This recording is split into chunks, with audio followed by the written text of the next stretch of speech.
Guys welcome back to our new blog. Direct आज आपण रानातून आपला व्हिडिओ बनवत आहे, कारण की आज आपल्याला नवीन टास्क आहे।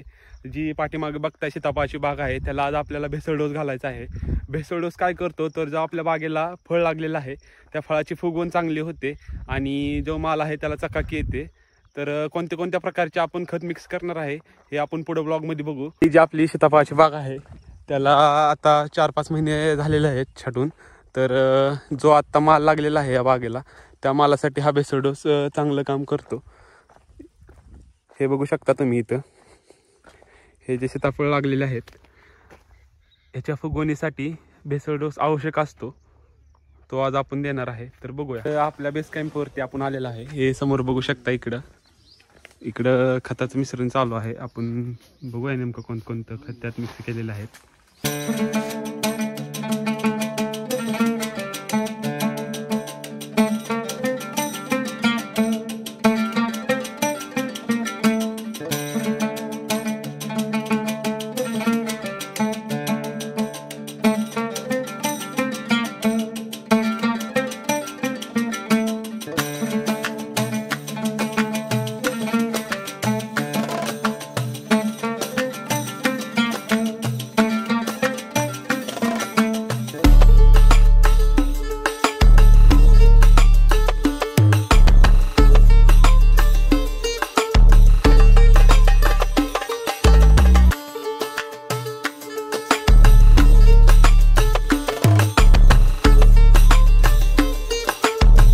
हा भेसळ डोस तयार झालेला आहे आणि याच्यामध्ये कोणते कोणते खत मिक्स आहेत याची आपण माहिती घेऊया।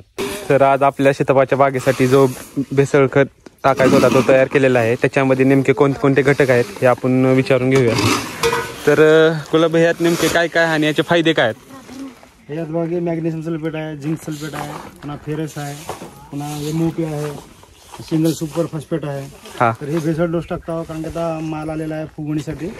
त्याला 15-20 दिवस असताना त्याला फुगवणीसाठी म्हणून भेसळ डोस टाकायचा।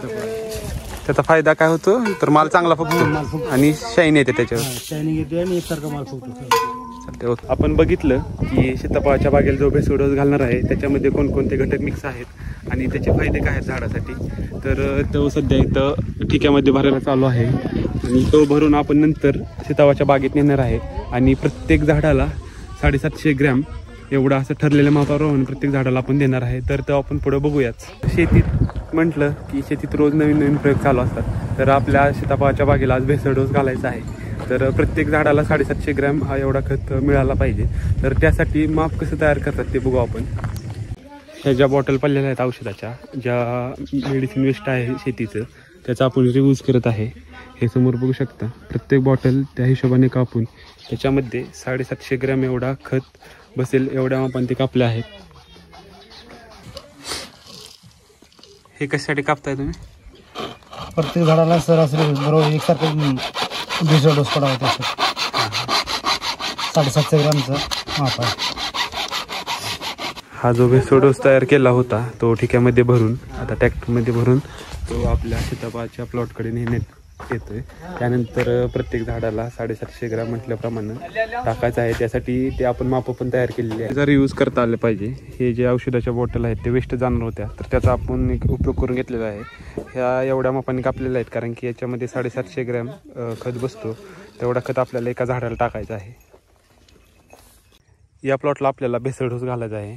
तरी साधारणतः आपल्या या प्लॉटच्या सीताफळाची साईज एवढी झालेली आहे, ह्याच्या अजून डबल साईज होते आणि ह्या भेसळ डोसनी त्याला फायदा होतो, मालावर शाईन येते आणि फुगवण व्यवस्थित प्रकारे होते। जमिनीतून जे आपले घटक भेटत नाही झाडाला ते आपण भेसळ डोसच्या मार्फत झाडाला आपण ते देतो।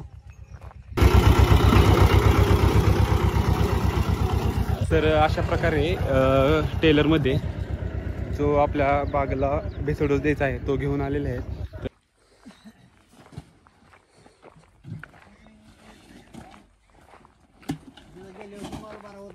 कोणती पण गोष्ट करताना त्याची पूर्वतयारी सर्व केली पाहिजे, विचार केला पाहिजे नेमका आपल्याला काय काय अडचणी येऊ शकतात। तर इथं आपण जर अचानक पाऊस आला तर त्यासाठी आपण एक्स्ट्रा पाल घेऊन आलेलो आहे, जेणेकरून की आपला जो भेसळ डोसा आहे तो भिजला नाही पाहिजे आणि खराब नाही झाला पाहिजे।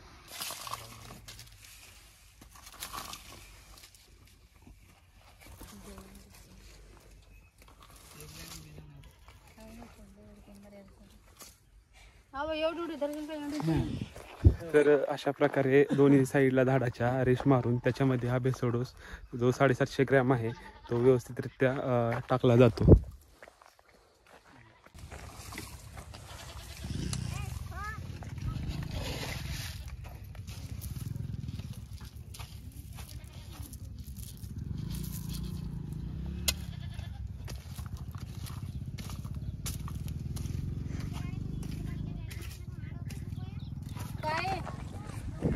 तर अशा प्रकारे झाडाचे जे ड्रीपची लाईन गेलेली आहे त्याच्या बरोबर रेश मारून त्याच्यामध्ये 750 ग्रॅम खत टाकला जातो. त्याचे जेणेकरून की जे ड्रीपमधून पाणी पडतं ते पाणी त्या खतावरती पडून ते जे विरघळून खत झाडाला योग्य प्रकारे खत मिळतो.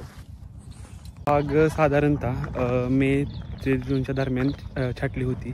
त्यानंतर आता 4-5 महिन्यात फळाची साईज तुम्ही बघू शकता आणि फळ पण भरपूर प्रमाणात लागलेलं आहे. इथून पुढं 1 ते 1.5 महिन्याच्या आत याचं हार्वेस्टिंग चालू होतं. हा जो सीताफळाचा प्लॉट आहे त्याची लागण 16x8 वरती केलेली आहे. 16x8 दोन्ही झाडांच्या मधलं हे अंतर 8 फूट आहे आणि मधलं अंतर 16 फूट आहे. एवढं अंतर ठेवण्याचं कारण की इन फ्युचर झाडाची साईज मोठी होणार त्यात नो डाऊट. त्यामुळे नंतर ट्रॅक्टर फिरायला फवारणीला अडचण येऊ नये म्हणून मधलं अंतर हे 16 फूट ठेवलेलं आहे आणि 2 झाडांच्या मधलं अंतर हे 8 फूट ठेवलेलं आहे. ही लाईन मारून झाल्यानंतर साधारणतः जे आपण वाप केलेलं आहे ते भरून घ्यायचं आणि दोन्ही साईडला अर्ध्या प्रमाणात ते पसरून द्यायचं जेणेकरून झाडाला व्यवस्थित प्रमाणे पोषक द्रव्ये मिळतात.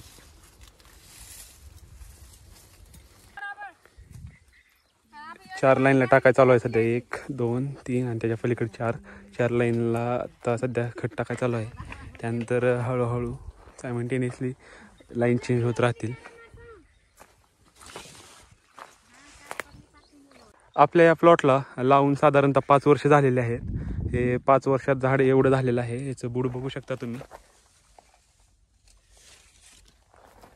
आणि झाडाला फळाचं प्रमाण पण चांगलं आहे यावर्षी. म्हणजे जसं जसं वर्ष वाढत जातील झाडाचं वय जास्त होईल तसं तसं फळाचं प्रमाण पण वाढत जातं आणि क्वालिटी पण सुधारत जाते. त्यामुळे पहिल्याच वर्षी मला एवढं उत्पादन मिळालं पाहिजे तेवढंच उत्पादन मिळालं पाहिजे हे अपेक्षा करणं चुकीचं आहे. कारण की झाडाची क्षमता तेवढी झालेली नसते आणि तेवढं परिपक्व नसतं झाड. त्यामुळं जसं जसं त्याचं वय वाढेल तसं त्याची क्षमता पण वाढत जाते आणि क्वालिटी पण सुधारत जाते.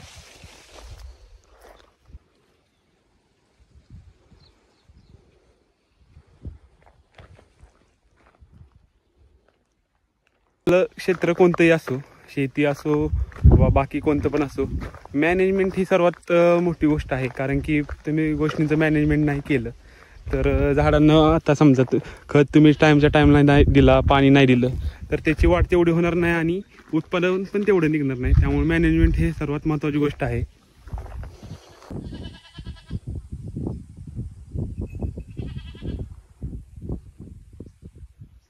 सध्याच्या या धावत्या दुनियेत स्मार्ट वर्कला खूप महत्त्व आहे. कारण की आपण जेवढं कष्ट कमी आणि काम जास्त करण्याचा प्रयत्न करू तेवढं आपलं काम जास्त होईल आणि टाईम पण वाचेल. या समोरच्या प्लॉटला आपला भेसळ डोस घालण्याचं काम सुरू आहे. तर तुम्ही या व्हिडिओमध्ये पाहिलं की भेसळ डोस नेमका कोणत्या कोणत्या खतांचा असतो आणि त्यात कोणते खत मिसळलेले असतात आणि त्या खताचा या झाडांना काय फायदा होतो. तर असेच नवीन नवीन व्हिडिओ पाहायचे असतील तर तुम्ही चॅनलला सबस्क्राईब करा. थँक्यू.